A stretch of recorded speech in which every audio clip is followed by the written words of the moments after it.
10,000 feet above sea level in the Colorado Rockies, where oxygen runs thin and civilization feels like a distant memory, 16-year-old Marcus Chen stumbled upon something that shouldn't exist. The rusted gates bore no identification, just warning signs in multiple languages that made his blood run cold. Marcus wasn't just any lost hiker. He was the son of a missing FBI agent who vanished investigating classified government facilities 15 years ago. Now, staring at this abandoned maximum security prison carved into living rock, he realized his father's final case file might hold answers. The cells weren't empty. Fresh scratches marked the walls. Recent food containers littered the floors. Security cameras still blinked red in the darkness. Someone, or something, had been living here, hidden from the world above. As Marcus descended deeper into the facility's bowels, following his father's coded notes, he discovered holding tanks filled with murky water and breathing apparatus still connected to power sources. The government had abandoned this place, but they'd left something behind, something that had been growing stronger in the dark for decades. But what happens when a teenage boy uncovers a secret that powerful people killed to protect? Before we jump back in, tell us where you're tuning in from, and if this story touches you, make sure you're subscribed because tomorrow I've saved something extra special for you. Marcus pressed his back against the cold stone wall, his headlamp casting erratic shadows down the narrow corridor. The silence here felt wrong, too complete, like the mountain itself was holding its breath.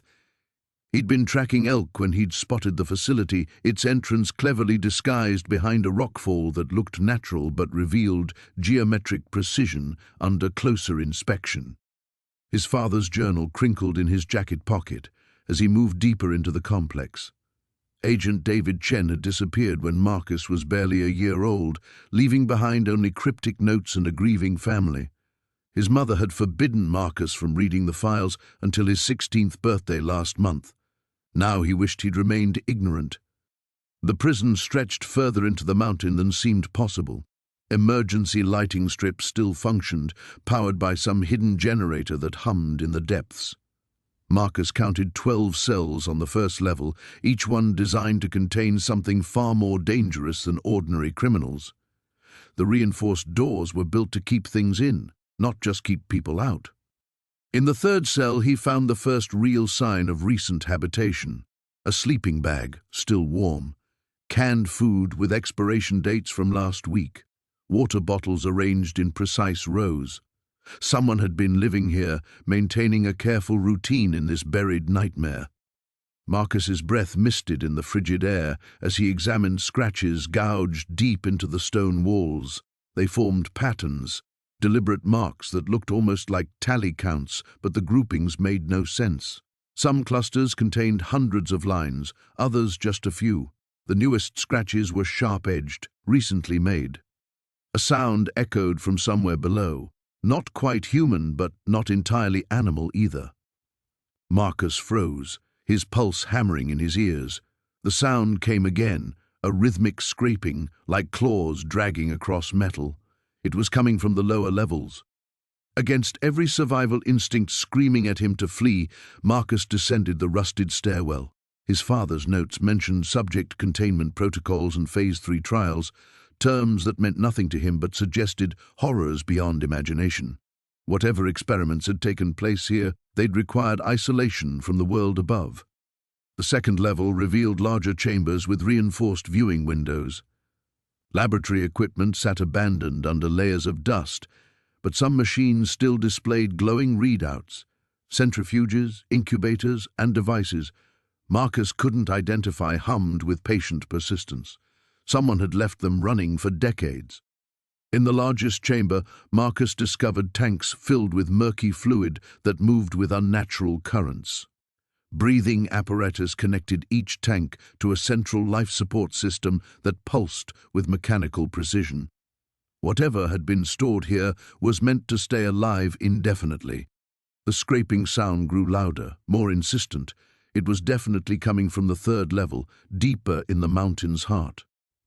Marcus found himself moving toward it despite his fear, drawn by the same curiosity that had probably killed his father.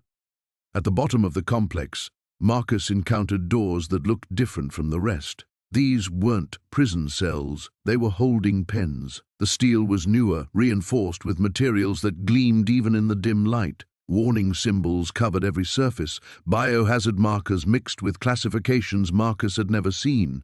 Behind the third door, something moved. Marcus approached the viewing slot with trembling hands. Through the thick glass he saw movement in the shadows, deliberate, intelligent motion that made his skin crawl. Yellow eyes reflected his headlamp beam, studying him with predatory focus. Then he heard breathing that wasn't his own, coming from directly behind him in the corridor. Marcus spun around, his light illuminating a figure that shouldn't exist, couldn't exist. Someone had been watching him explore, following his every step through the abandoned facility. "Hello, Marcus," the figure said, its voice echoing strangely in the confined space. "We've been waiting for you to come home." The rusted metal door groaned as Jake pushed it wider, his headlamp cutting through the darkness beyond.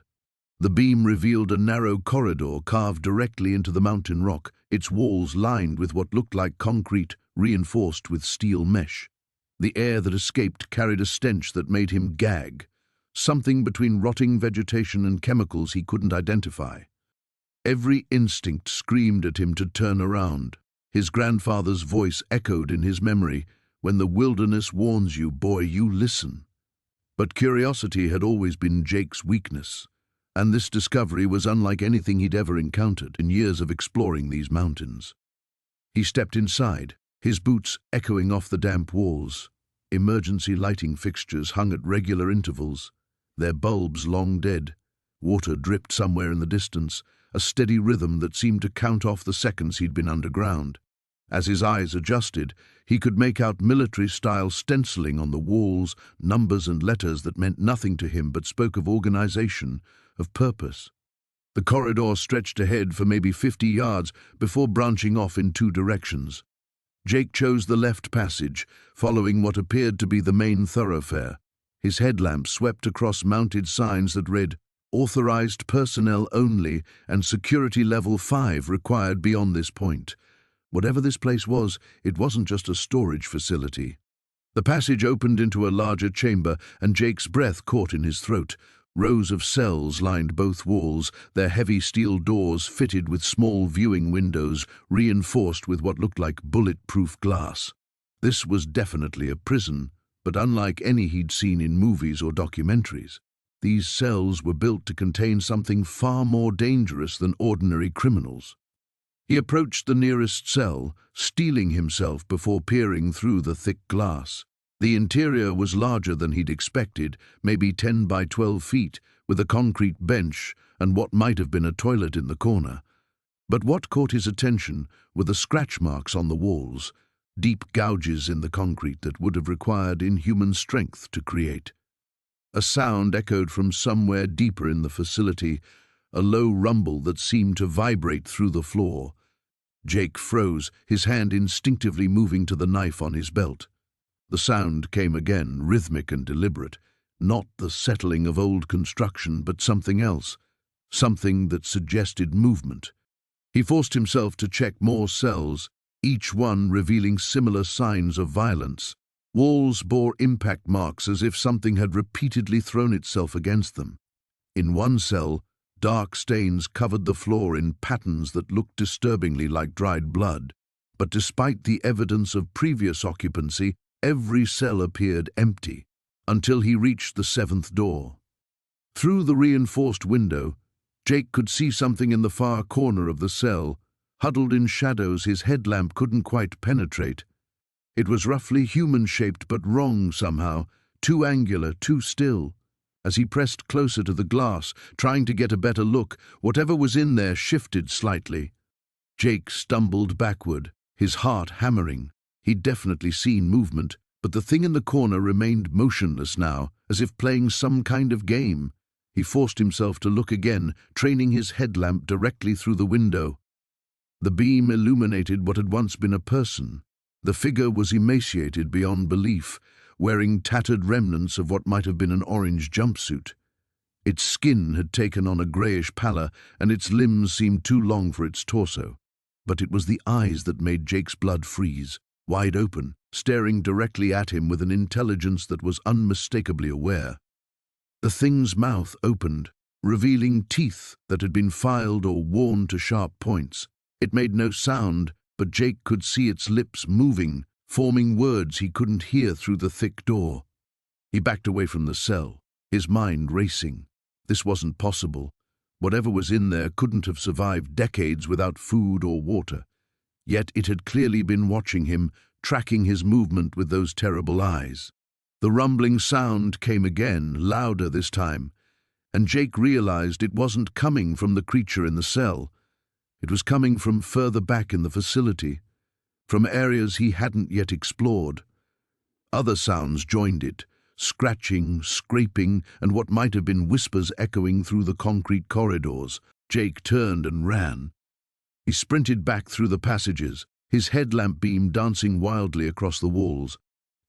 Behind him, the sounds grew louder, more urgent, as if his presence had awakened something that had been dormant for years.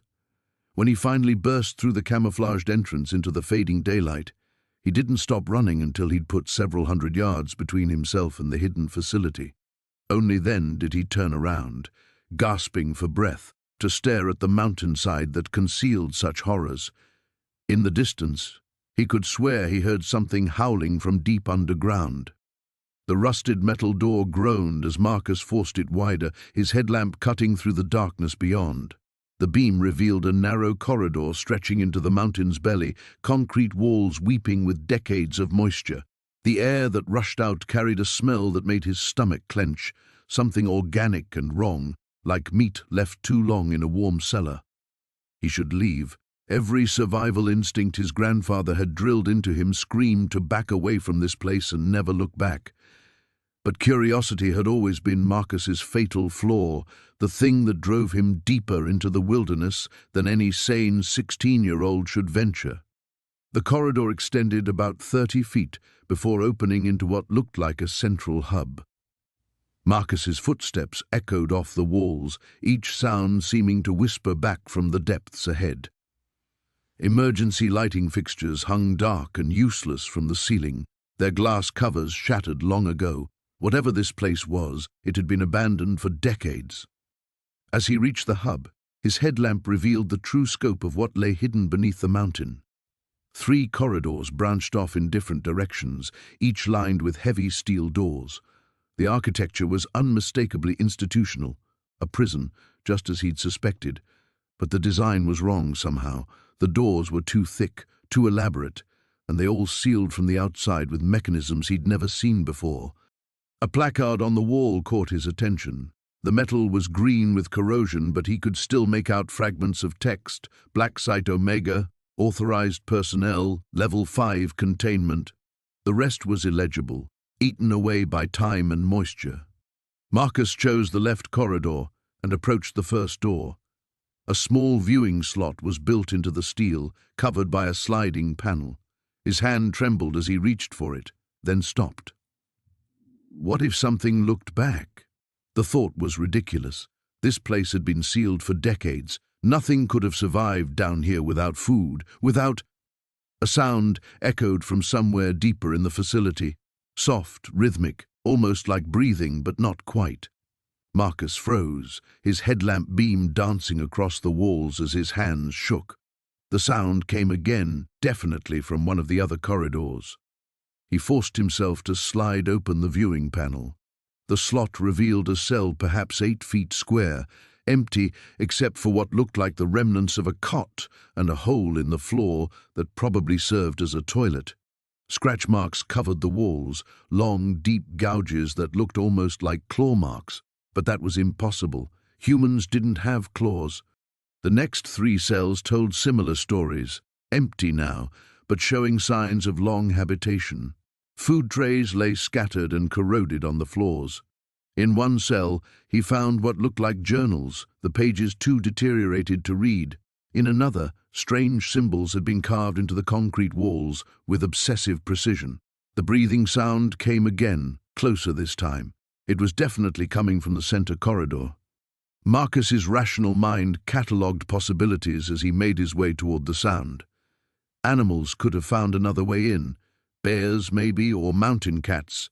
The facility might not be as sealed as it appeared, but the breathing didn't sound quite like any animal he knew. The central corridor was longer than the others, with fewer doors. These cells appeared different too, larger, with more sophisticated locking mechanisms. Warning signs in multiple languages covered the walls, though most were too faded to read clearly. He caught fragments: extreme caution, do not approach, lethal force authorized. The sound was coming from the last cell on the right. As Marcus approached, his headlamp illuminated something that made his blood freeze. The door stood slightly ajar, not broken or forced, simply unlatched, as if it had been opened from the inside. He pressed his back against the opposite wall and tried to control his breathing. Whatever had made that sound was in there, just beyond the partially open door. The smart thing would be to run, get back to the surface, hike out of these mountains, and never speak of this place to anyone. Instead, he found himself creeping closer. The breathing was definitely human now, slow and measured. But there was something else underneath it, a wet, crackling sound like someone drowning in their own lungs. Marcus reached the door and peered through the gap. His headlamp beam revealed a figure huddled in the far corner of the cell. At first glance, it looked like a person in ragged clothing, but as his eyes adjusted, the details became clearer and infinitely more disturbing. The figure was human in basic shape, but wrong in ways that made Marcus's mind recoil. Its limbs were too long, joints bending at impossible angles. Its skin had a translucent quality, revealing the dark network of veins beneath. And when it slowly turned toward the light, Marcus saw that its eyes were completely black, not just the irises, but the entire visible surface. It smiled, revealing far too many teeth. Finally, it whispered in a voice like autumn leaves scraping across concrete. "I was beginning to think no one would ever come." The temperature dropped 20 degrees the moment Jake stepped through the breach in the concrete wall. His breath misted in the stale air, and the beam of his flashlight cut through darkness so thick it seemed to swallow the light. The smell hit him immediately, decay mixed with something chemical, sharp and metallic, like old pennies left in the rain. Behind him, the gap in the wall looked impossibly small, a wound in the earth that logic said shouldn't exist. Yet here he stood in what could only be described as a corridor, though unlike any he'd ever seen. The walls curved upward, following the natural contours of the cave system, but they'd been reinforced with steel beams and concrete blocks. Industrial lighting fixtures hung from the ceiling, their bulbs long since shattered or burned out. Jake's survival training kicked in. He pulled out his phone to mark his GPS coordinates, but the screen showed no signal. Not unusual this deep in the wilderness, but the complete absence of any bars felt ominous. He tucked the device away and focused on his surroundings, cataloging every detail the way his grandfather had taught him. The floor was poured concrete, cracked but solid. Dark stains spread across its surface in patterns that made his stomach turn. Along the walls, he could make out the remnants of what looked like institutional notices, their text faded beyond recognition. One fragment caught his attention: authorized personnel only, and below it, a date he could barely make out, 1967. 57 years. Whatever this place was, it had been abandoned for over half a century. Jake moved deeper into the corridor, his footsteps echoing despite his attempts at stealth. The passage stretched ahead for what seemed like hundreds of feet before branching into a T-intersection. As he approached the junction, his flashlight beam picked up something that made him freeze. Heavy steel doors lined both sides of the branching corridors. Prison cells. Jake approached the nearest cell on his left. A metal placard beside the door read Subject 7A in stenciled letters. Below it, someone had scratched a single word into the concrete. "Sorry." He pressed his ear to the door. Silence. Then, just as he was about to pull away, he heard it. A sound so faint he almost convinced himself he'd imagined it. Breathing, slow, deliberate, and definitely not his own. Jake stumbled backward, his flashlight beam dancing wildly across the corridor. The breathing stopped. "Hello?" His voice cracked despite his efforts to sound confident. "Is someone in there?" Nothing. He moved to the next cell, subject 7B. This door showed even more damage, with one corner actually bent outward as if something incredibly strong had tried to punch through the steel. Jake aimed his flashlight through the observation slot, but a thick piece of metal had been welded over the opening from the inside, from inside the cell. The implications hit him like a physical blow. Someone, or something, had been sealed in there and had welded their own observation window shut. Why would prisoners seal themselves in? What had they been trying to keep out? Or what had they been trying to prevent others from seeing in? Jake continued down the corridor, checking each cell. Some doors hung open, their interiors empty except for the remnants of what might have been cots or medical equipment. Others remained sealed, and from behind those doors came the sounds that would haunt his dreams: rustling, scraping, and that same slow, patient breathing. At the end of the corridor, Jake found what had clearly been an administrative area. Desks overturned, filing cabinets emptied, papers scattered across the floor like autumn leaves. He knelt and gathered some of the documents, holding his flashlight close to read the faded text. Project Lazarus, classification level black. Subject exhibits unprecedented cellular regeneration following termination procedures. Recommend immediate containment protocol enhancement. Subjects 12 through 18 have begun exhibiting collective behavioral patterns. Cannot stress enough the importance of maintaining isolation. Any form of communication between subjects has resulted in... The rest of the sentence was torn away, but Jake's hands were shaking so badly he could barely hold the papers anyway. Government experiments. People kept in cells for decades, and they were still alive. A sound echoed through the facility, metal striking metal in a slow, rhythmic pattern. Then another cell joined in, and another, until the entire underground complex rang with a deliberate, coordinated beating. They knew he was here. Jake grabbed as many documents as he could carry and ran toward the exit, the rhythmic pounding following him through the darkness like the heartbeat of something vast and patient that had finally, after 57 years of waiting, found exactly what it was looking for. The metal ladder descended into absolute darkness, each rung slick with condensation that had accumulated over decades. Jake's headlamp cut through the black void below, revealing glimpses of concrete walls that seemed to stretch endlessly downward. The air grew colder with each step, carrying a metallic taste that made his throat burn. 20 feet down, his boots finally touched solid ground. The beam of his light swept across a narrow corridor carved directly into the mountain rock. Fluorescent fixtures hung dead from the ceiling, their tubes long since shattered or burned out. The walls were lined with thick steel pipes, some of which had burst, leaving crystalline formations of ice where water had leaked and frozen repeatedly over the years. Jake pulled out his phone to check for signal. Nothing. The device showed no bars, and worse, his GPS had stopped working entirely. The mountain was swallowing him whole. He moved forward cautiously, noting the institutional green paint peeling from the walls in long strips. Every few yards he passed doors marked with faded government seals and warning signs he couldn't quite make out in the dim light. His footsteps echoed strangely, as if the sound was being absorbed and distorted by the structure itself. The corridor branched ahead. Jake chose the path that seemed to angle deeper into the facility, following a series of yellow arrows painted on the wall. Someone had wanted people to find their way to whatever lay at the heart of this place.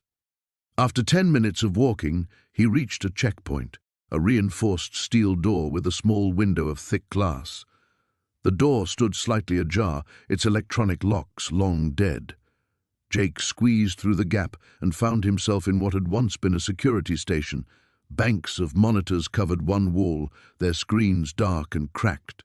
A logbook lay open on the central desk, its pages brittle with age. He carefully lifted the cover. The entries were dated, but the years made his stomach drop. The last entry was from 1987, 36 years ago. Most of the text had faded, but he could make out fragments. Subject 7 showing increased aggression. Dr. Vance recommends immediate termination. Authorization denied by Washington. A sound echoed from somewhere deeper in the facility, a rhythmic scraping, like metal against stone. Jake froze, listening intently. The sound came again, distant but unmistakable. Something was moving down there. He left the security station and continued down the main corridor, which opened into a vast underground atrium. His headlamp beam couldn't reach the ceiling, but he could sense the enormous space around him. Emergency lighting strips lined the floor, dead as everything else, but they showed him the layout, a central hub with multiple corridors branching off like spokes of a wheel. Each corridor was labeled with letters and numbers. A block, B block, C block. This wasn't just a government facility, it was a prison. Jake chose A block, moving past cell after cell of reinforced steel doors. Each had a small observation window and a food slot, but most of the windows had been covered from the inside with what looked like scratches scored deep into the metal. Some doors showed signs of tremendous impact from within, dents and tears in steel that should have been impossible to damage by hand. The scraping sound came again, closer now, and definitely from somewhere in A block. Jake moved toward it, his heart hammering. The beam of his light caught something that made him stop dead. One of the cell doors was open. Not just unlocked, torn open. The reinforced steel had been peeled back like the lid of a sardine can, the metal twisted outward in spirals. Whatever had been inside possessed strength far beyond human capability. Jake approached the ruined cell and peered inside. The walls were covered with scratches, but these weren't random marks. They formed patterns, almost like writing, covering every surface from floor to ceiling. In one corner, he spotted something that made his blood run cold, fragments of what looked like molted skin, translucent and segmented. A new sound echoed through the block, different from the scraping. It was rhythmic, almost like breathing, but too deep and too slow for human lungs. The sound was coming from further down the corridor, from the deeper cells. Jake realized with growing horror that some of the cells might not be empty. He moved forward despite every instinct screaming at him to run. The breathing sound grew stronger, accompanied now by a wet sliding noise. His light caught movement at the end of the corridor, something pale and glistening pressed against the observation window of the last cell.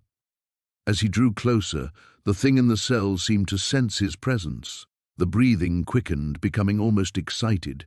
Jake could hear it moving inside, pressing against the door with enough force to make the entire frame creak. He was 3 feet from the window when something slammed against it from the other side. The reinforced glass cracked but held. In that instant of impact, Jake's light illuminated what lay within, and he saw something that would haunt him forever. Eyes that were unmistakably intelligent, unmistakably aware, and unmistakably not human. The thing in the cell had been waiting for him. The photograph trembled in Marcus's hands as he held it up to his flashlight beam. The black and white image showed a line of men in military uniforms standing beside what looked like large metal crates. Behind them, the unmistakable concrete walls of the facility stretched into shadow. But it was the date stamped in the corner that made his blood run cold. September 15th, 1952. 70 years, he whispered, his voice echoing in the cramped office space. This place has been here for 70 years. He shuffled through more photographs, each one revealing another piece of the puzzle. Scientists in white coats working with strange equipment. Soldiers hauling those same metal crates down corridors he now recognized. And in one particularly disturbing image, a figure in a hazmat suit standing beside an open cell door, clipboard in hand, while something dark and shapeless lurked in the corner of the frame. Marcus squinted at the blurry shape, trying to make sense of what he was seeing. The quality was poor, but there was definitely something there, something that didn't look quite human. A manila folder marked Project Mindbridge, classified, lay beneath the photos. His hand shook as he opened it. revealing pages of typewritten reports filled with scientific jargon he could barely comprehend. Words jumped out at him: psychic enhancement, consciousness transfer, dimensional barriers, test subjects showing unprecedented neural activity. One report, dated October 3, 1952, made him stop breathing entirely. Subject 847 has exceeded all expectations. Telepathic range now estimated at 500+ meters. However, aggressive tendencies continue to escalate. Recommend immediate termination of experiment. Below that, in red ink, someone had scrawled, request denied. Continue testing, results too valuable to abandon. Marcus flipped through more pages, his horror growing with each entry. References to psychic amplification through surgical intervention, subjects losing human characteristics, and most chilling of all, containment failures in Block C resulting in 3 casualties. The final report was dated November 30, 1952, and consisted of only a few lines. Facility compromised. Emergency evacuation protocols initiated, all subjects to remain in containment indefinitely. May God forgive us for what we've created. A loose page fluttered to the floor. Marcus picked it up and felt his knees nearly buckle. It was a hand-drawn map of the facility, showing the layout he'd already partially explored. But this version included areas he hadn't reached yet, including a section labeled High Security Wing with cells marked by numbers 847, 851, 863, 901. The same numbers he'd seen on the plaques downstairs. A sound from the corridor made him freeze. It was faint but unmistakable, the scrape of metal against stone, the scratching he'd heard before, but closer now, much closer. Marcus stuffed the documents into his backpack and switched off his flashlight, plunging the room into darkness. His heart hammered as he listened to the sound growing louder, accompanied by something that might have been breathing, if breathing could sound like wind through broken glass. Through the doorway, a pale light began to flicker in the hallway. Not electric light, but something organic and phosphorescent, like the glow of deep-sea creatures. It pulsed rhythmically, and with each pulse, Marcus felt a strange pressure in his skull, as if something was trying to push its way inside his mind. You shouldn't have come here." The voice wasn't heard but felt, sliding into his thoughts like ice water. Marcus clamped his hands over his ears, but it made no difference. The voice was coming from inside his head, so young, so strong. "You'll make an excellent host." Images flashed through his mind, memories that weren't his own. A laboratory filled with screaming, surgical tables stained with blood, men in military uniforms watching as doctors performed unspeakable procedures on restrained figures. And through it all, something growing stronger, more aware, feeding on the pain and terror until it became something far beyond human. Marcus bit down on his tongue, using the pain to anchor himself to reality. The metallic taste of blood helped clear his head enough to think. Whatever was out there, it was trying to get inside his mind, to take control. The documents had mentioned telepathic abilities, consciousness transfer.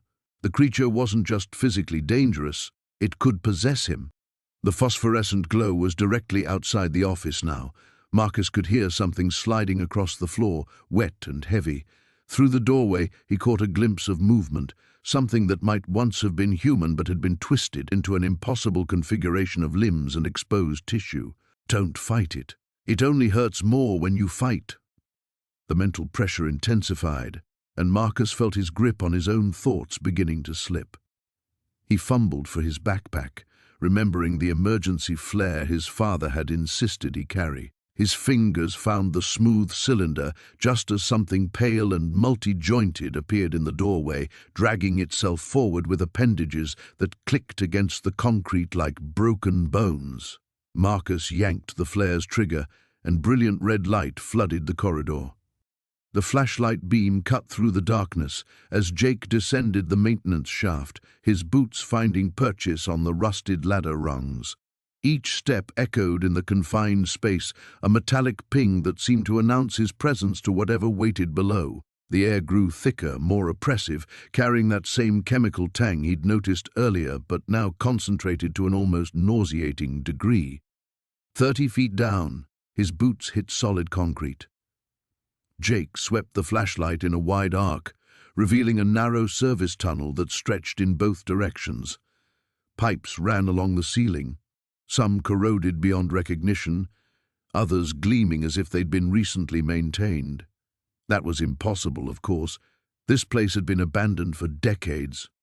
He chose left arbitrarily, moving as quietly as possible through the cramped passageway. The tunnel curved slightly, following what he assumed was the outer perimeter of the complex. Every few yards, he passed junction boxes and valve controls, all bearing the same faded government seals he'd seen upstairs, but interspersed among them were newer additions, digital readouts that glowed softly in the darkness, monitoring systems that hummed with electrical life. Someone had been here, recently. Silence. He waited a full minute before turning the light back on, sweeping it ahead of him. The tunnel appeared empty, but on the floor, barely visible in the dim beam, was a trail of moisture. Not water, something thicker, darker. It led deeper into the complex. Against every survival instinct screaming at him to turn back, Jake followed the trail. The tunnel opened into a wider maintenance area, filled with banks of machinery that thrummed with power. Emergency lighting cast everything in a hellish red glow, and Jake realized with growing dread that this entire section was operational. Massive air filtration units cycled endlessly, their filters caked with decades of accumulated debris. Water treatment systems gurgled and hissed, processing liquid through a maze of transparent tubes. But it was the monitoring station that made his blood run cold. A bank of screens displayed feeds from security cameras throughout the complex. Most showed empty corridors and abandoned cells, but several were focused on areas Jake hadn't explored yet.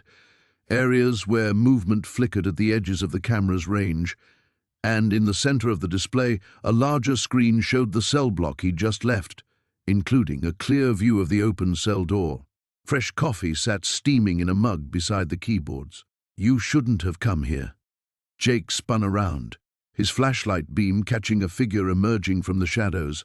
An elderly man in a stained lab coat, his face deeply lined, and his eyes holding the hollow look of someone who'd seen too much. In his hands he held what looked like a modified cattle prod, electricity arcing between its prongs. "Dr. Miles Henning," the man said, as if Jake should recognize the name. "I've been the custodian of this facility for 37 years. Ever since the official shutdown. The government left you here?" Jake's voice cracked slightly. Henning laughed, a bitter sound. "Left me? Son, I volunteered to stay. Someone had to maintain the containment protocols. Someone had to make sure they never got out. They? Subject 7 was just the beginning, the breakthrough that led to the real experiments." Henning gestured toward the screens where shadows moved in cells Jake couldn't identify. "We thought we were creating the perfect soldier. Enhanced healing, increased aggression, improved physical capabilities. What we actually created was something that defied every biological law we understood." The wet sliding sound echoed from somewhere above them, and Henning's grip tightened on his weapon. "They can't die," he continued, his voice dropping to a whisper. "Not in any way that matters. Bullets slow them down. Fire barely affects them. And they learn. God help us, they learn from every encounter." "How many?" Jake asked, though he wasn't sure he wanted to know. 17 successful transformations before the project was terminated. Each one locked in specialized containment. Each one still very much alive. Henning's eyes fixed on Jake with desperate intensity. "Until you opened that door." As if summoned by his words, an alarm began blaring throughout the complex. Red lights flashed, and automated voices echoed from speakers Jake hadn't noticed. Containment breach. Level 4 protocols initiated. Lockdown in effect. On the screens, Jake watched in horror as cell doors throughout the lower levels began sliding open one by one. Whatever had been imprisoned here for decades was finally free, and he had started the chain reaction that released them all. Henning was already moving toward an emergency exit, his movement surprisingly quick for his age.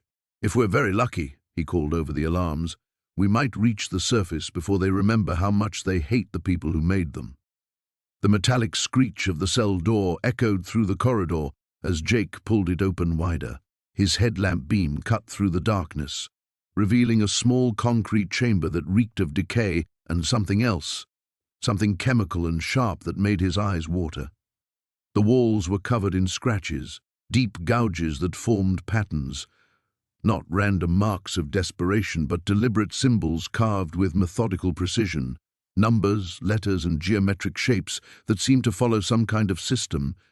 Jake stepped closer, his pulse hammering in his ears. "Day 1247, he read aloud from one of the clearer markings. "Temperature rising. The changes are accelerating. Below that, in different handwriting, they're not coming back for us. And beneath that, in what looked like dried blood, we were wrong about everything." Jake's hand trembled as he swept the light across more inscriptions, dates spanning decades, names he didn't recognize, and everywhere, those strange geometric symbols that made his head ache when he stared at them too long. A sound from the corridor made him freeze, not the settling of old concrete or the drip of water. Footsteps, slow, deliberate, coming from the direction he'd entered. Jake killed his headlamp and pressed himself against the cell wall, his breathing shallow. The footsteps grew closer, accompanied by a low humming, a tune he almost recognized but couldn't quite place. Through the darkness, he saw a faint glow approaching, like phosphorescent paint on cave walls. The humming stopped directly outside his cell. "I know you're there," a voice said, male, calm, with the measured tone of someone who'd had years to practice patience. "There's no point hiding." Jake's hand found the tactical knife on his belt, though he doubted it would do much good. The voice continued, closer now, as if the speaker had stepped into the cell doorway. "You're wondering how I know, how long I've been waiting. The answer is simple. I've been listening to you since you broke the outer seal. Sound travels differently down here. Physics work in interesting ways when you've been changed." Against every instinct screaming at him to stay hidden, Jake flicked on his headlamp. The beam revealed a man standing 3 feet away, but calling him a man felt wrong. The figure wore the tattered remains of what might have been a prison uniform, but his skin had a translucent quality, veins visible beneath the surface like a roadmap of silver and blue. His eyes reflected the light like an animal's. "My name is Dr. Marcus Webb," the figure said, raising a hand to shield his eyes from the headlamp's glare. "Though I suspect that name means nothing to you, it's been a long time since anyone spoke it." Jake found his voice. "You're supposed to be dead. This place has been abandoned for decades." Webb smiled, revealing teeth that seemed too sharp. "Death is a luxury they didn't allow us. We were test subjects in Project Lazarus, the government's attempt to create soldiers who couldn't be killed. They succeeded in a way. We just weren't what they expected. Test subjects for what?" Jake kept the knife ready, though Webb made no aggressive moves. "Biological enhancement, cellular regeneration. They introduced foreign organisms into our systems, things they'd found in deep cave systems, organisms that had evolved in isolation for millions of years. The goal was accelerated healing, enhanced strength, improved reflexes." Webb gestured to his translucent skin. "What we got was this. Immortality with a price. We heal from any injury, but our bodies never stop changing. The organisms they put in us, they're still evolving, still adapting, and they're hungry." Jake backed toward the cell door. "How many of you are there?" 17 of us remain. We've been waiting, you see. The organisms need fresh genetic material to continue their evolution. New hosts. We've learned to control our hunger over the decades, but it's becoming harder. The changes are accelerating." The air in the cell seemed to thicken. Jake could hear other sounds now. Movement from deeper in the facility, more footsteps, more voices whispering in the darkness. "You don't understand," Webb continued, his voice taking on an urgent edge. "We're not the real threat. We're the failed experiment. The government didn't abandon this place. They sealed it because of what came after us. The second generation of subjects. They're down in the lower levels, and they're nothing like us." A new sound echoed through the facility, a howl that didn't come from any human throat. It was answered by another, then another, until the entire underground complex reverberated with inhuman cries. Webb's expression shifted to something that might have been fear. "They know you're here now. The deep ones. We've kept them contained for 30 years, but your presence has excited them. They can smell fresh blood, unchanged DNA." Jake's headlamp flickered, the battery dying. In the growing darkness, he could see more phosphorescent figures gathering in the corridor beyond. "Run," Webb whispered, "while you still can." The emergency lights cast everything in hellish red as Marcus forced himself to approach cell block D. The metallic scraping had stopped, replaced by something worse, whispers that seemed to come from the walls themselves. His headlamp beam trembled as he swept it across the corridor, revealing deep gouges in the concrete floor, as if something heavy had been dragged recently. The first cell door stood slightly ajar. Marcus pressed his back against the opposite wall, heart hammering. According to the files, cell block D had housed the terminal subjects, prisoners whose transformations had progressed beyond recovery. The government had planned to study them until natural death occurred, but the project had been abandoned when funding dried up in 1987, 35 years ago. A soft thud echoed from inside the cell, followed by a wet, sliding sound. Marcus raised his father's hunting knife with one hand while keeping the flashlight steady with the other. Every survival instinct screamed at him to run, but he needed answers. Sarah's life might depend on what he found here. He nudged the cell door with his boot. It swung open with a prolonged creak that seemed to announce his presence to every shadow in the facility. The smell hit him immediately, decay mixed with something chemical like formaldehyde that had gone bad. The cell was empty except for a pile of shredded fabric in the corner and dark stains covering most of the floor and walls. But the back wall told a different story. A hole had been torn through the concrete, jagged edges, suggesting it had been clawed open from the inside.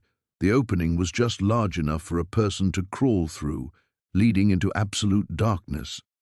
Marcus knelt beside the hole, noting the fresh concrete dust scattered around the edges.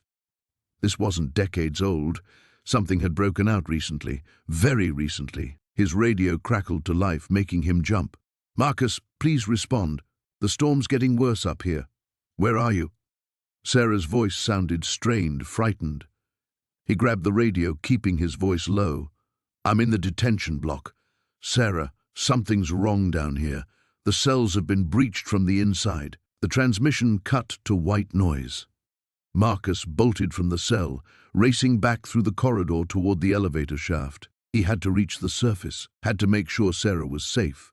But as he rounded the corner, the emergency lights flickered and died, plunging him into complete darkness save for his headlamp beam. In the sudden silence that followed, he heard breathing that wasn't his own. It came from everywhere and nowhere, a labored rasping that echoed off the concrete walls. Marcus spun in a slow circle, knife raised, his light cutting through the blackness. Something moved at the edge of his vision, a pale shape that vanished the moment his beam found it. "Who's there?" His voice cracked, despite his efforts to sound brave. The breathing stopped. Marcus backed toward the elevator shaft, feeling along the wall with his free hand.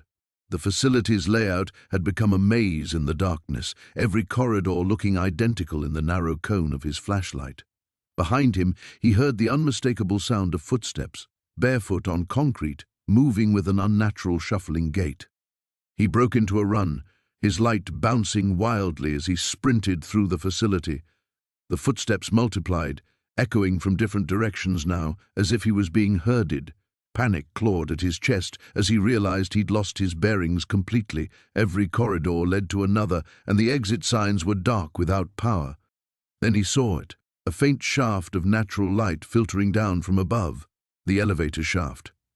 Marcus dove for the climbing rope he'd left hanging there, grabbing it with both hands and hauling himself upward. His knife clattered to the floor below as he climbed, the sound swallowed by a chorus of inhuman shrieks that erupted from the darkness beneath him. Something grabbed his ankle. Marcus looked down to see a pale hand gripping his boot, attached to an arm that disappeared into the shadows. The grip was impossibly strong, and he felt himself being pulled downward despite his desperate attempts to climb. In the wildly swinging beam of his headlamp he caught a glimpse of what held him, a human face, but wrong somehow, with skin like wet paper and eyes that reflected light like an animal's. He kicked frantically with his free leg, connecting with something solid. The grip loosened for a moment, and Marcus hauled himself up with everything he had, rope burning through his palms as he climbed faster than he'd ever climbed before.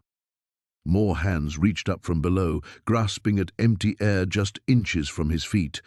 The shrieks grew louder, more desperate, as if whatever lurked in the darkness below was losing its chance. Marcus burst from the elevator shaft into the storm-lashed night, rolling away from the opening and gasping in the freezing air. Snow stung his face as he fumbled for his radio. "Sarah! Sarah, respond!" Only silence answered him from the howling wilderness above. The metal door groaned open with a sound like breaking bones.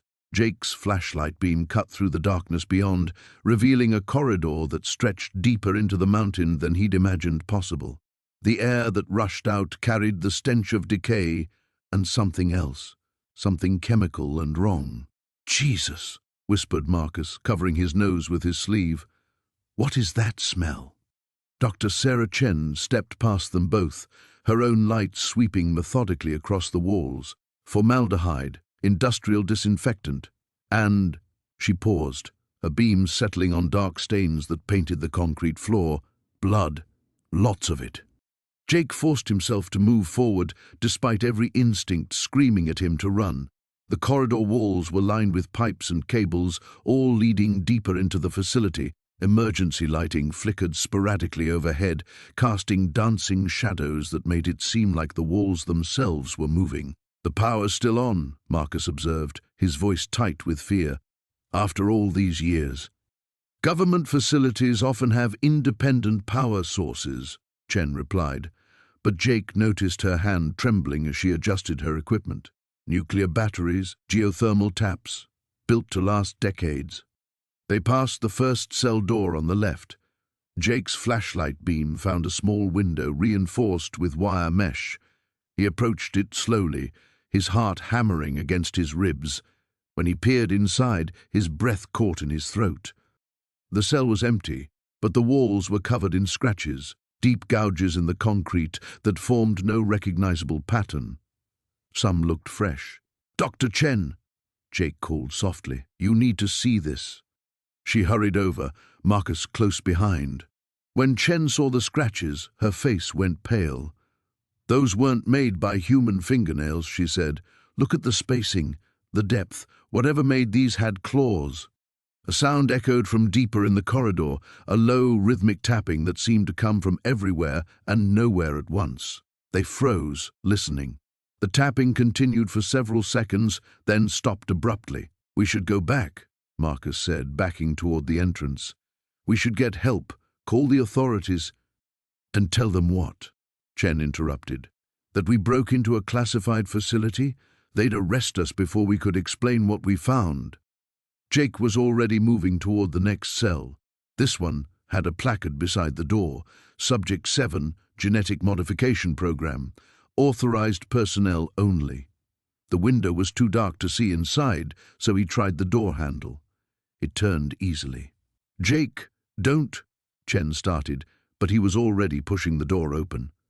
The cell was larger than the first, more like a laboratory than a prison. Medical equipment lined the walls, 4 stands, monitoring devices, and something that looked disturbingly like an operating table. Leather restraints hung from its sides, stained dark with age.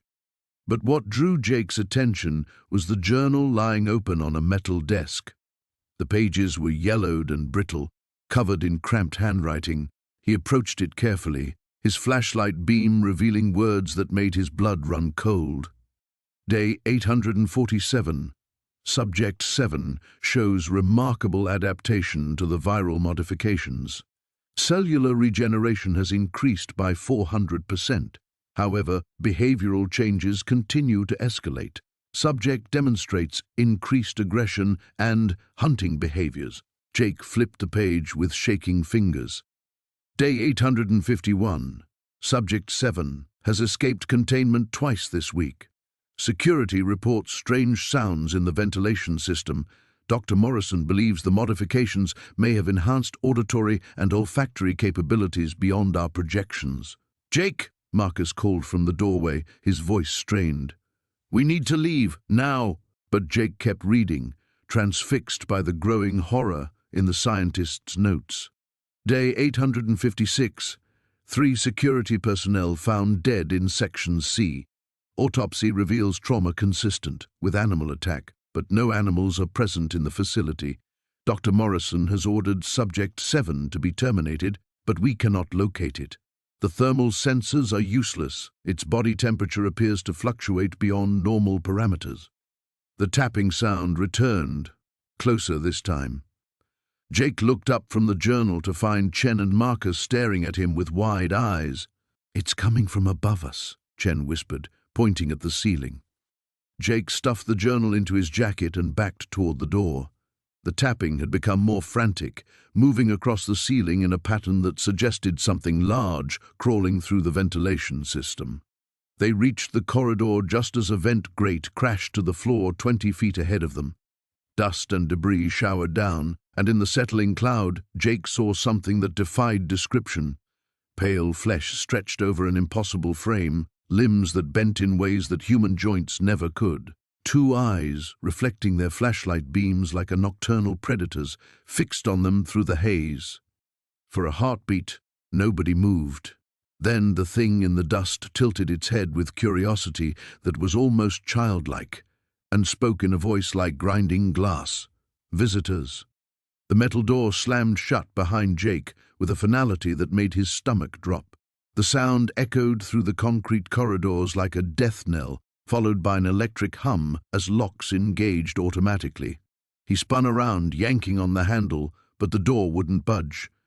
The keypad on the wall blinked red, demanding a code he didn't have. "Great," he muttered, his breath forming small clouds in the frigid air. The temperature had dropped significantly since entering this section of the facility. His flashlight beam revealed frost coating the walls, and ice crystals sparkled on the ceiling like malevolent stars. The corridor stretched ahead into darkness, lined with cell doors that stood partially ajar. Unlike the reinforced chambers he'd seen before, these looked different, older, more primitive. The metal was corroded and strange symbols were etched into each doorframe. They looked almost ritualistic, carved by someone who clearly wasn't part of the original construction crew. Jake moved forward cautiously, his boots crunching on something that looked like salt scattered across the floor. As he knelt to examine it, his light caught movement in his peripheral vision. One of the cell doors was slowly swinging open. He froze, listening. The silence was so complete it felt oppressive, broken only by the distant hum of machinery somewhere deep in the facility's bowels. But there was something else, a sound so faint he might have imagined it, breathing that wasn't his own. "Hello?" he called out, immediately regretting it. His voice bounced off the walls, distorting into something that barely sounded human by the time it returned to him. The response came from multiple directions at once, a whispered chorus that seemed to seep from the very walls themselves. Finally, someone, young. Jake's blood turned to ice water. The voices were different from the one he'd heard earlier. These were clearer, more coherent, but infinitely more disturbing. They carried an intelligence that the previous subject had lacked, along with something else that made his skin crawl: hunger. He backed against the wall, sweeping his flashlight beam across the corridor. In each doorway, shapes were beginning to emerge from the darkness. They moved with purpose, no longer the shambling figures he'd expected. These subjects had retained more of their humanity, which somehow made them more terrifying. The first one stepped fully into the light, and Jake had to bite back a scream. It had once been a woman, he thought, though decades of whatever had been done to her made it difficult to tell. Her skin had a translucent quality, showing the dark network of veins beneath. But her eyes were completely black, like pools of oil, and they fixed on him with predatory focus. More figures emerged from the cells, forming a loose semicircle around him. They moved with eerie coordination, as if sharing some collective consciousness. Jake counted 7 of them, each bearing similar physical modifications, but retaining enough individuality to suggest they had once been very different people. "What are you?" Jake whispered, raising his flashlight like a weapon, though he knew it was useless. "We were the first successes," another voice answered. This one had been a man, tall and broad-shouldered, though his frame was now gaunt. Before they perfected the process, before they learned to break the mind completely. Jake's mind raced, trying to process what he was hearing.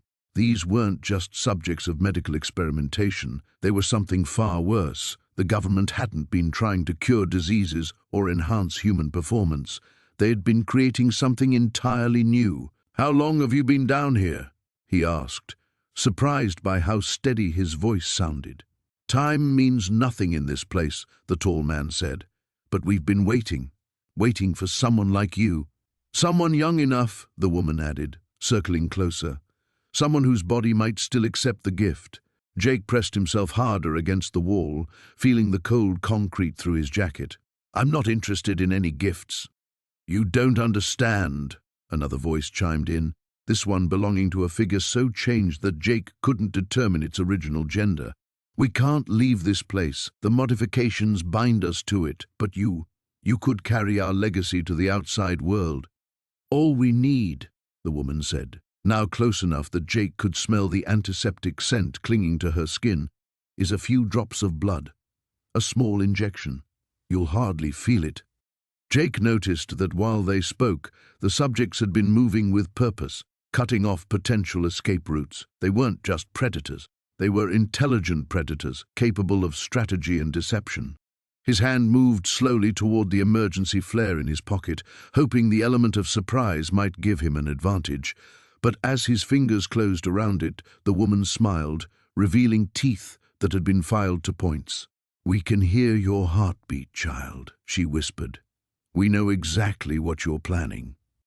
The temperature dropped another 10 degrees as they descended deeper into the facility. Jake's breath came out in visible puffs, and he noticed frost beginning to form on the metal walls. Whatever cooling system kept this place operational had been running for decades, drawing power from some hidden source.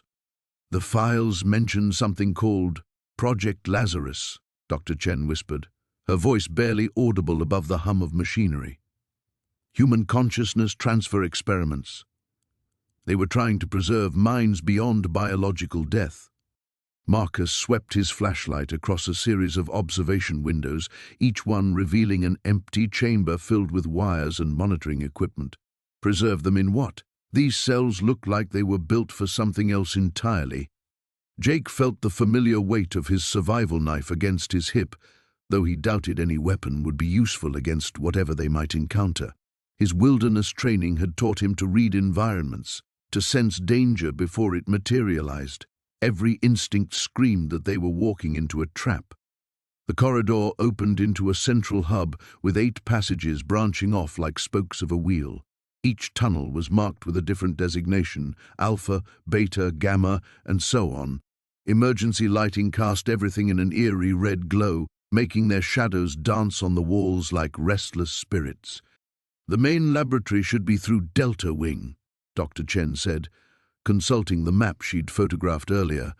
"That's where the primary experiments took place." As they entered the Delta corridor, Jake noticed something that made his skin crawl. Scratch marks covered the walls, deep gouges in the metal that could only have been made by something with incredible strength. The marks weren't random. They formed patterns, almost like writing. Dr. Chen aimed her light at the scratches, and her face went pale. "Those symbols, they're not random. It's Morse code, but repeated over and over again. HELP, ME. A sound echoed from somewhere ahead, a rhythmic tapping that sent ice through Jake's veins. It was deliberate, measured, like someone responding to their presence. Marcus raised his rifle, though his hands were shaking. "We should go back," Marcus whispered. "This is insane. Whatever happened here, we're not equipped to deal with it." But Jake was already moving forward, drawn by a compulsion he couldn't explain. The tapping grew louder as they approached a heavy door marked primary containment. Through a small observation window, they could see into a chamber unlike the others. This one wasn't empty. A figure sat in the center of the room, perfectly still, connected to dozens of cables and monitoring devices. At first glance, it appeared to be a man in his 60s, wearing what remained of a prison uniform. But something was wrong with the proportions, the way the shadows fell across his form. "Jesus Christ," Marcus breathed. "Is he alive?" The figure's head turned slowly toward the window, and Jake found himself staring into eyes that held an intelligence both ancient and terrible. The man's mouth moved, forming words they couldn't hear through the reinforced glass, but the message was clear from his lip movements. "Let me out." Dr. Chen was frantically photographing everything, her scientific curiosity overriding her fear. "The neural interfaces are still active. Look at those readouts. Brain activity is off the charts. But that's impossible. According to these files, the last experiment was conducted in 1987. The figure in the chamber stood up, and Jake realized what had been bothering him about the proportions. The man was impossibly tall, at least 7 feet, but moved with fluid grace despite the cables attached to his skull and spine. When he approached the window, they could see that his skin had a translucent quality, veins visible beneath the surface like dark rivers. "The consciousness transfer," Dr. Chen whispered in horror. "They didn't just preserve his mind, they enhanced it, augmented it. But the host body, it's been modified too." The creature, Jake couldn't think of it as human anymore, pressed its hands against the glass. Where its palms touched, frost began to spread in spiral patterns. It was communicating again, pointing to something behind them. Jake turned and saw additional chambers lining the walls, each one containing a similar figure. They were all beginning to stir, responding to the presence of visitors after decades of isolation. The tapping sound was coming from all of them now, a cacophony of desperate signals. "We need to leave, now." Jake grabbed Dr. Chen's arm, but she resisted. "Don't you understand what this means? They've been conscious this entire time, trapped in those bodies, unable to die. The government created immortal prisoners and then abandoned them here." A new sound filled the air, the hiss of escaping gas. Warning lights began flashing throughout the facility, and automated systems came online. The creature in the primary chamber smiled, revealing teeth that were far too sharp for any human mouth. The containment protocols were failing, and after 40 years of waiting, something was finally coming home. The flashlight beam cut through the darkness as Marcus descended deeper into the facility's bowels, each step echoing off concrete walls that seemed to press closer together. The air grew thicker, carrying an antiseptic smell mixed with something organic and wrong. Behind him, Sarah's breathing came in short, nervous bursts. "The electromagnetic readings are off the charts down here," she whispered, checking her phone's compass app. The needle spun wildly before giving up entirely. Whatever they were doing, it's still active. Marcus paused at a junction where 3 corridors branched off like the arms of a demented starfish. The walls here were different, lined with a metallic mesh that gleamed dully in the flashlight's glow. Warning signs in faded red lettering proclaimed authorized personnel only and radiation hazard, but it was the handwritten additions that made his skin crawl. Someone had scrawled "God help us" beneath one official placard, and they're changing under another. "This way," Marcus said, choosing the left corridor based on nothing more than the faint current of air that suggested it led somewhere significant. The mesh-lined walls gave way to observation windows, thick glass panels that looked into cells far more sophisticated than the ones above. The first few cells were empty, their interiors visible through the reinforced glass. These weren't simple concrete boxes, but complex chambers filled with monitoring equipment, feeding tubes, and restraint systems that looked more like medieval torture devices than medical apparatus. Charts hung on clipboards outside each cell, filled with handwriting that had faded to illegibility. "Jesus," Sarah breathed, pressing her face to one of the windows. "Look at the scratches on the walls inside. Something was in there for a long time." The scratches weren't random. They formed patterns, spirals and geometric shapes that hurt to look at directly. In some cells, the concrete walls had been worn smooth in places, as if something had rubbed against them repeatedly for years. Marcus moved to the next window and felt his blood turn to ice water. The cell wasn't empty. A figure sat in the corner, motionless, wearing what had once been a prison uniform. The fabric hung in tatters and the person, if it was still a person, sat with their back to the window. Their head was tilted at an unnatural angle and their skin had a waxy, translucent quality that reminded Marcus of old candle wax. "Sarah," he whispered, not daring to speak louder. "Don't move."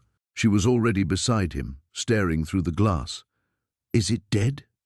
As if responding to her voice, the figure's head began to turn. Slowly, impossibly, it rotated without the body moving, joints popping with sounds like breaking twigs.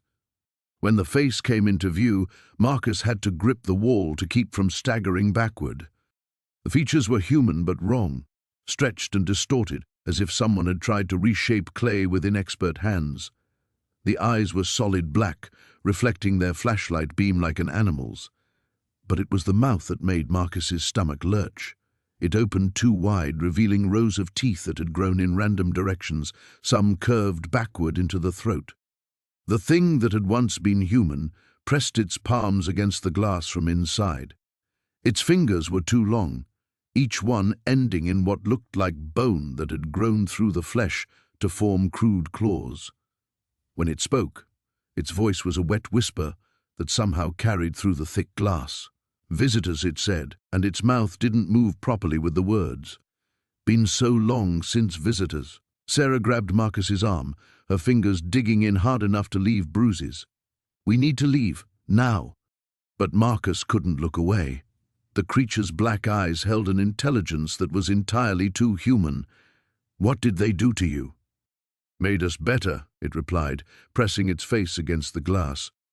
Up close, Marcus could see that its skull had been opened and resealed, leaving a jagged scar across the top of its head. "Made us more. The others sleep, but I stayed awake.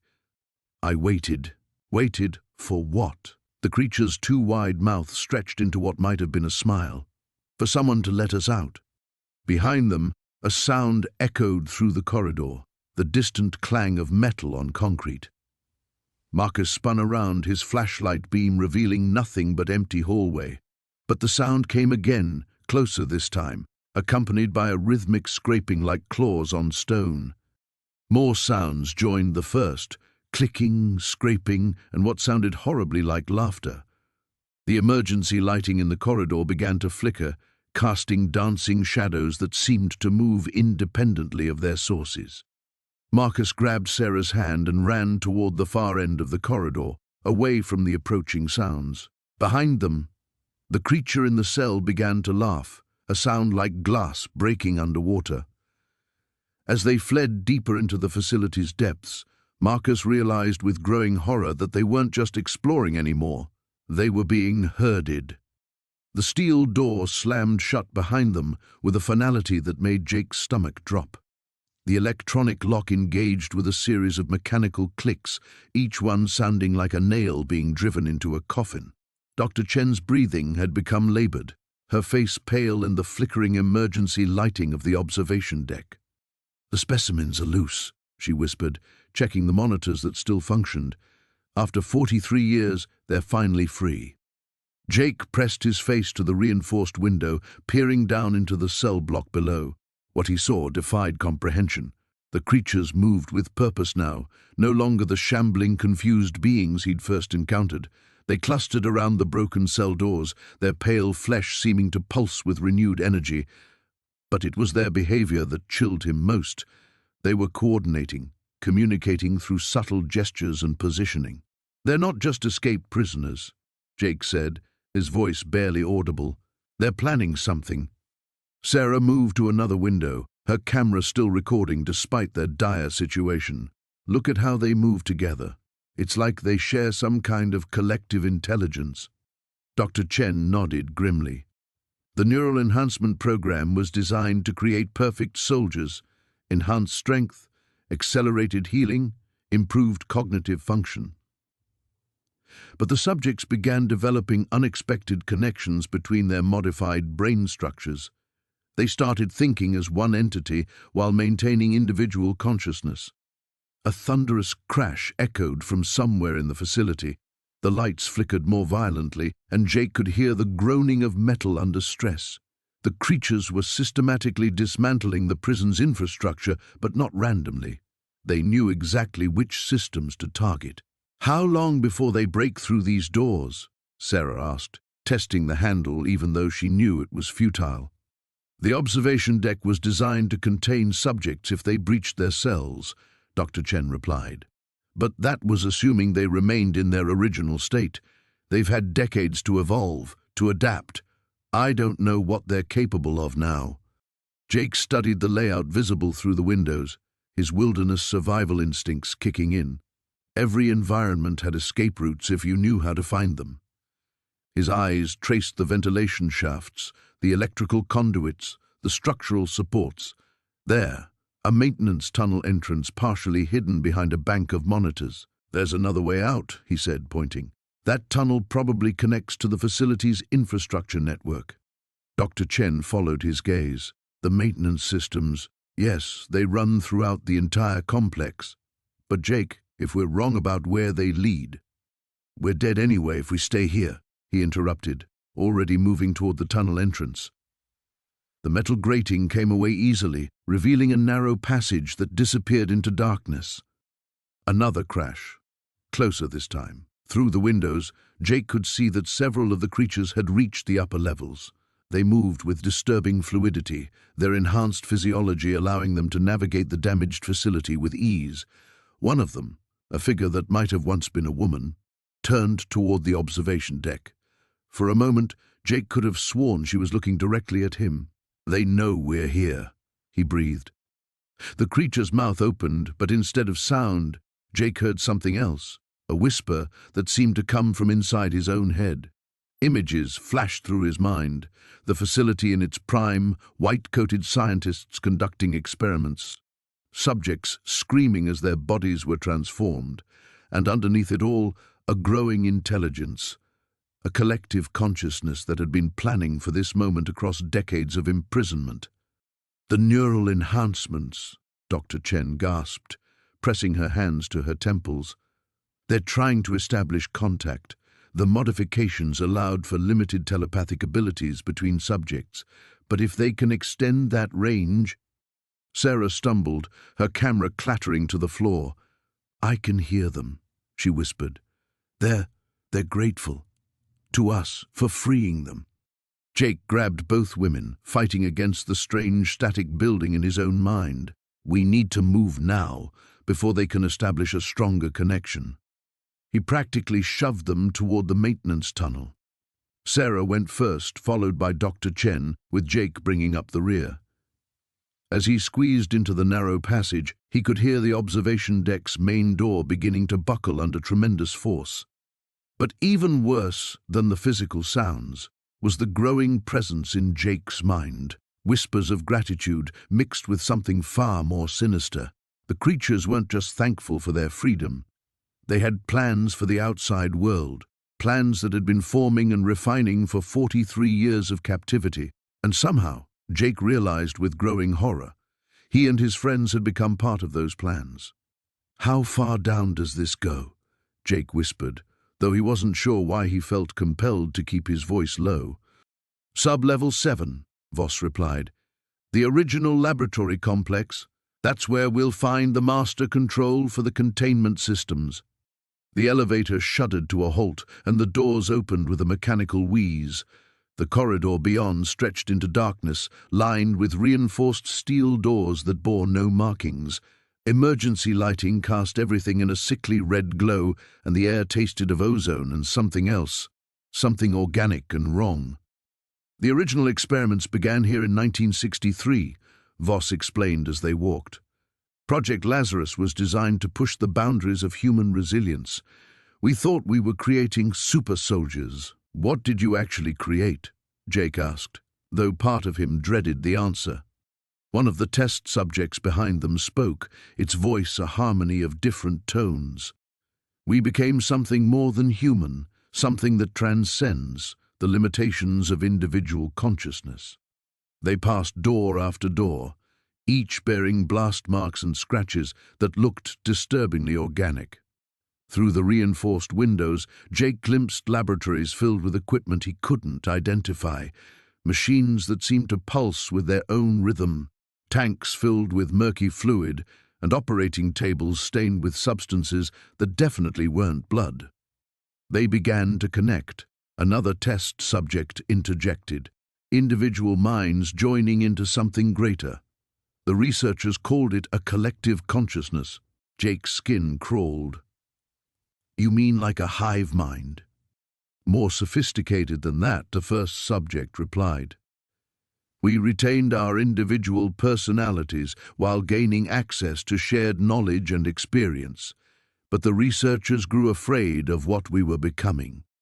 They reached a massive vault door at the end of the corridor. Voss placed her palm on a scanner, and after a moment's hesitation, the locks disengaged with a series of heavy thuds. The door swung open to reveal a chamber that defied comprehension. The room was vast, its ceiling lost in shadow.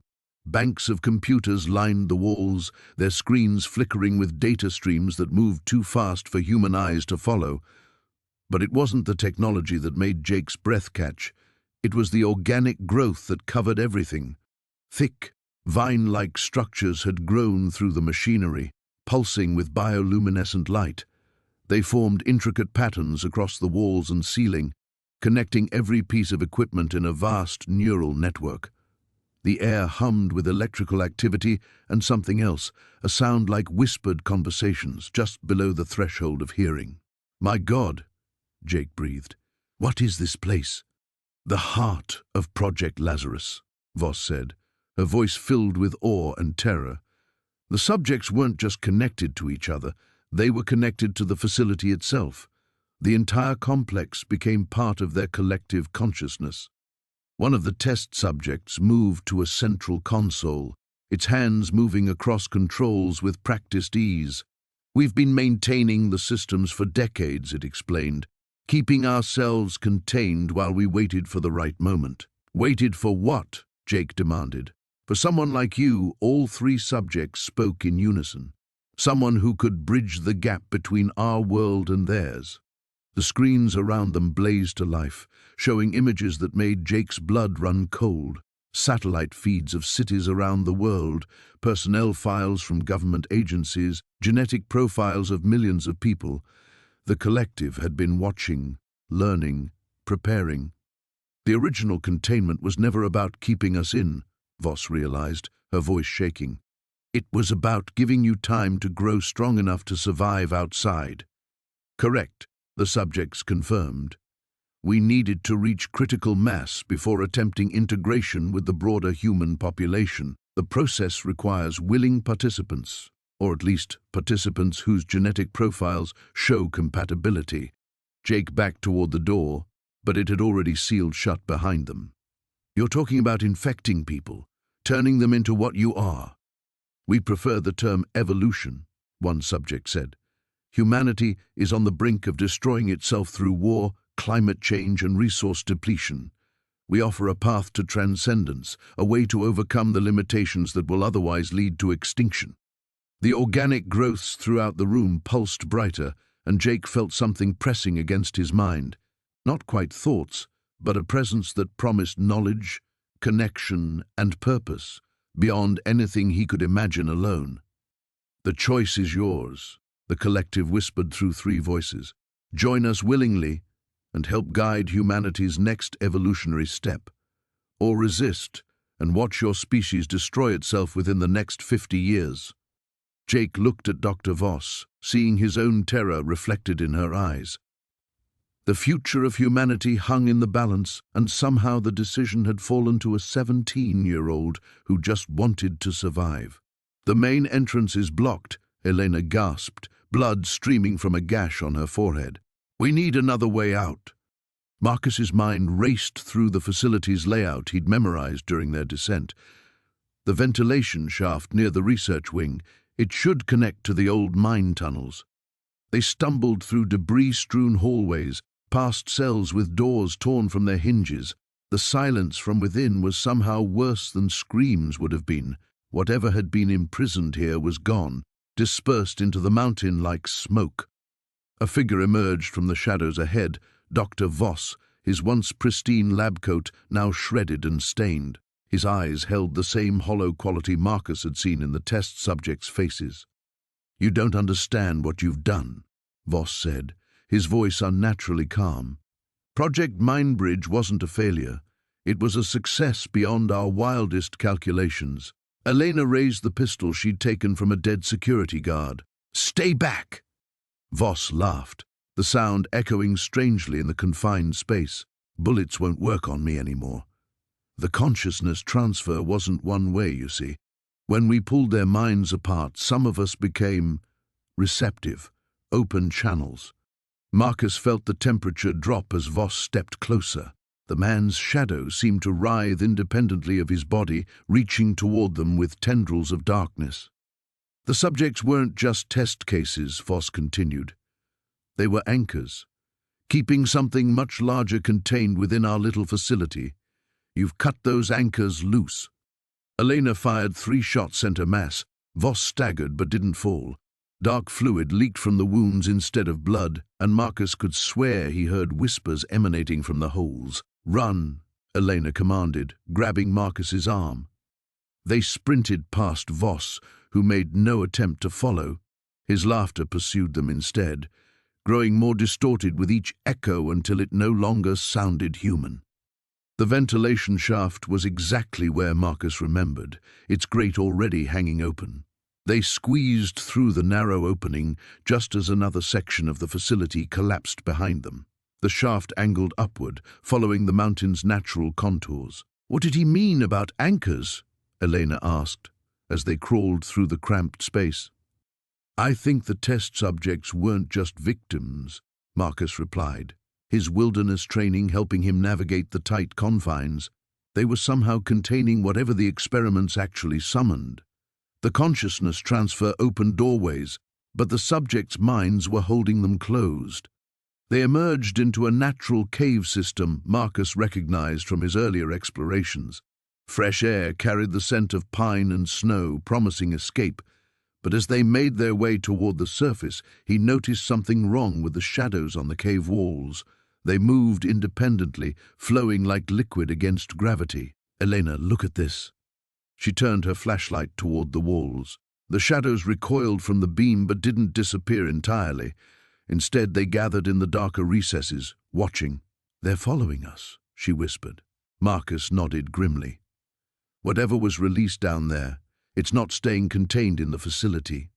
They climbed faster, using Marcus's knowledge of the cave system to navigate toward the surface. But with each step upward, the shadows grew bolder. Soon they were seeing shapes that couldn't possibly be natural. Geometries that hurt to look at directly, movements that suggested vast intelligence pressed into spaces too small to contain it. The cave mouth appeared ahead, blessed daylight streaming through. But as they approached, Marcus realized the sunlight itself looked wrong. It flickered and wavered as if something massive was passing between the earth and sky. They burst into the open air to find the entire mountainside changed. The trees were withered and black, their branches reaching toward the sky in configurations that spelled out symbols in no human language. The sky itself rippled like water, and through the distortions, Marcus glimpsed something vast and ancient stirring in dimensions adjacent to their own. "Oh my God," Elena breathed. "How far does this extend?" Marcus pulled out his satellite phone, but the screen showed only static. The GPS coordinates flickered between impossible numbers. locations that couldn't exist on any earthly map. In the distance, he could see the lights of the nearest town, but they pulsed in rhythm with something that definitely wasn't electrical. The infection was spreading, reality itself warping as whatever had been imprisoned for decades finally stretched its true limbs. "We have to warn someone," Elena said, but her voice carried no conviction. Who would believe them? And more importantly, who could possibly stop something that existed partially outside their universe? Marcus shouldered his pack, checking his compass. The needle spun wildly before pointing toward magnetic north, except north was now somehow beneath them. "First we survive," he said. "Then we figure out how to fight something that shouldn't exist." The emergency lighting cast everything in hellish red as Jake stumbled through the collapsing facility. Behind him, the inhuman screams of the remaining subjects echoed through the corridors, their altered vocal cords producing sounds that made his teeth ache. The serum Dr. Voss had injected into the ventilation system was working too well. Jake's radio crackled with static. "Control to all units. Facility breach imminent. Execute Protocol 7 immediately." Protocol 7.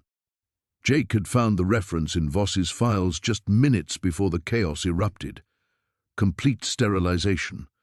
They were going to incinerate everything, including him. The floor shuddered beneath his feet as another explosion rocked the lower levels. The subjects weren't just escaping their cells anymore, they were tearing the prison apart from the inside. 60 years of genetic manipulation and psychological conditioning had created something beyond human, and now it was free.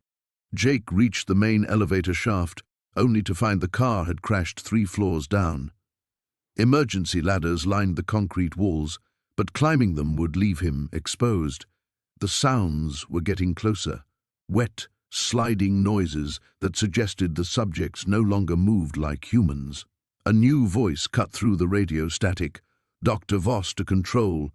The boy is still inside. I need him alive. Negative, Doctor. Your experiment is concluded. We're moving to containment."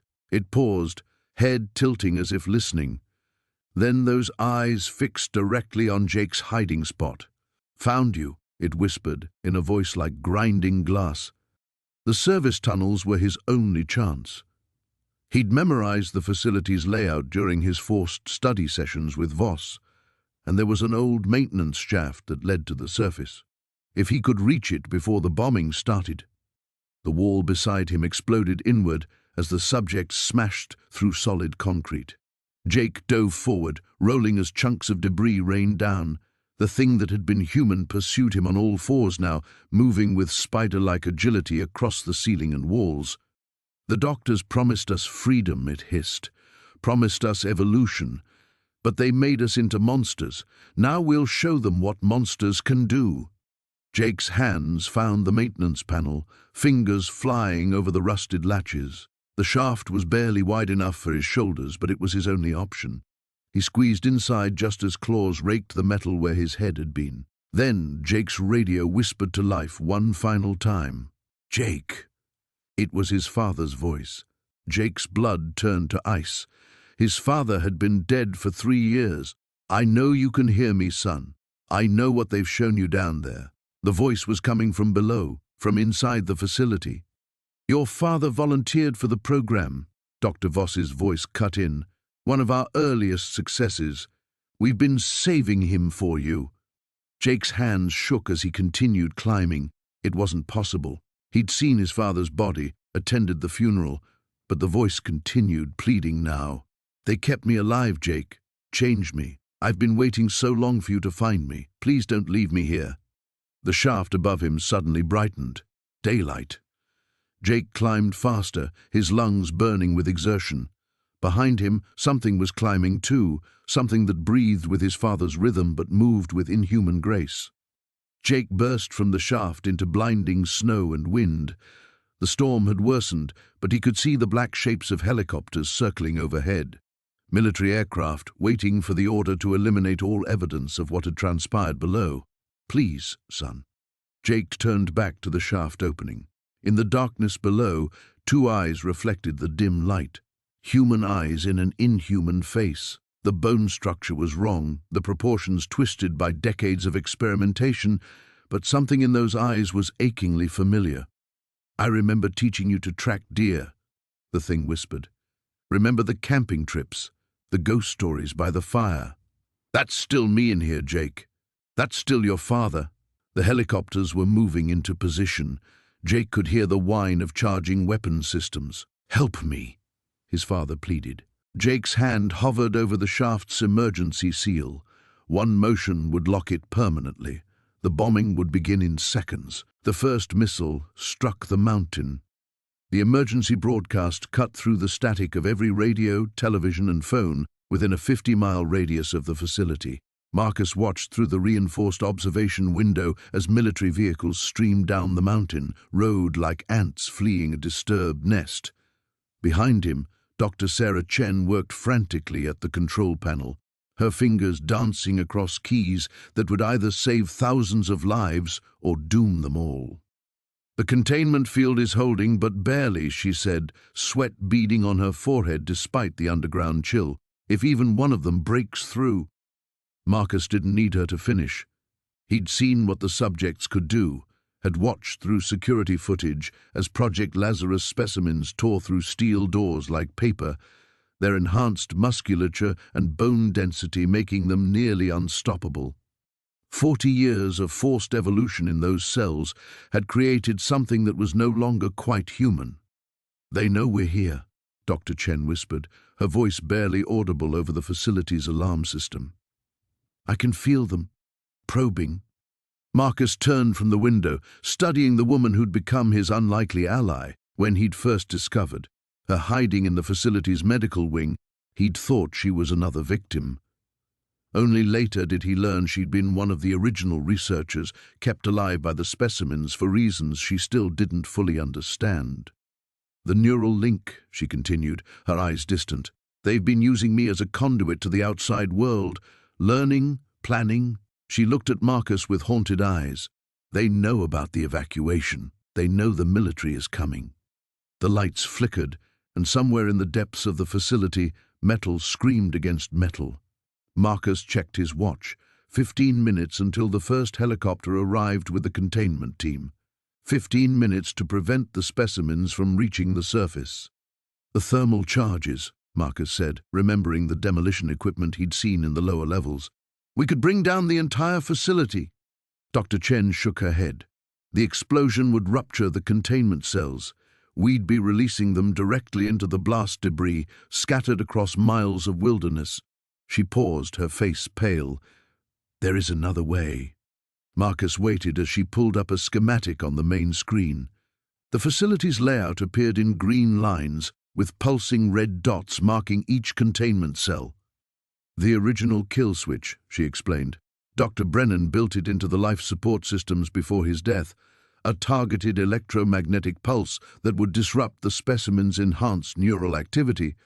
But," she hesitated, "but what?" "Someone has to activate it manually from the central core. The radiation exposure alone would be fatal within minutes." The facility shuddered as another containment door gave way. Through the security monitors, Marcus watched Subject 15 emerge into the corridor, its elongated limbs moving with predatory grace. Once, it had been a volunteer, a terminally ill cancer patient promised a cure. The government had delivered on that promise in the most horrific way possible. Marcus thought of his sister Emma, safe in their hometown 200 miles away. He thought of the camping trip that had led him to this buried nightmare, and how different everything would be if he'd just turned around when he first saw the hidden entrance. "Show me how to activate it," he said quietly. Dr. Chen's hands trembled as she explained the sequence, her voice breaking as she detailed the access codes she'd memorized decades ago. Outside, the sound of helicopter rotors grew louder, but Marcus knew they wouldn't arrive in time.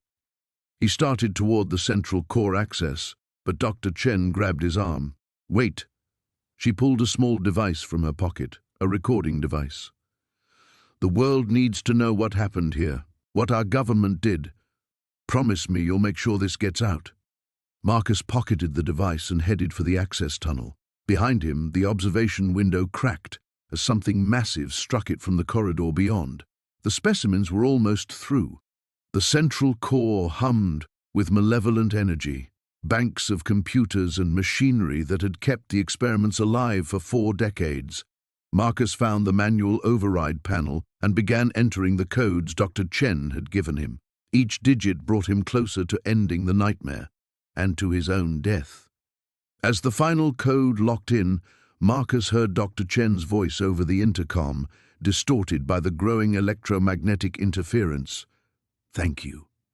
He pressed the activation switch just as the observation room's reinforced door exploded inward. The last thing Marcus saw before the pulse wave hit was Subject 23's eyes, intelligent, grateful, and finally peacefully human again. The mountain fell silent, its buried secrets finally laid to rest.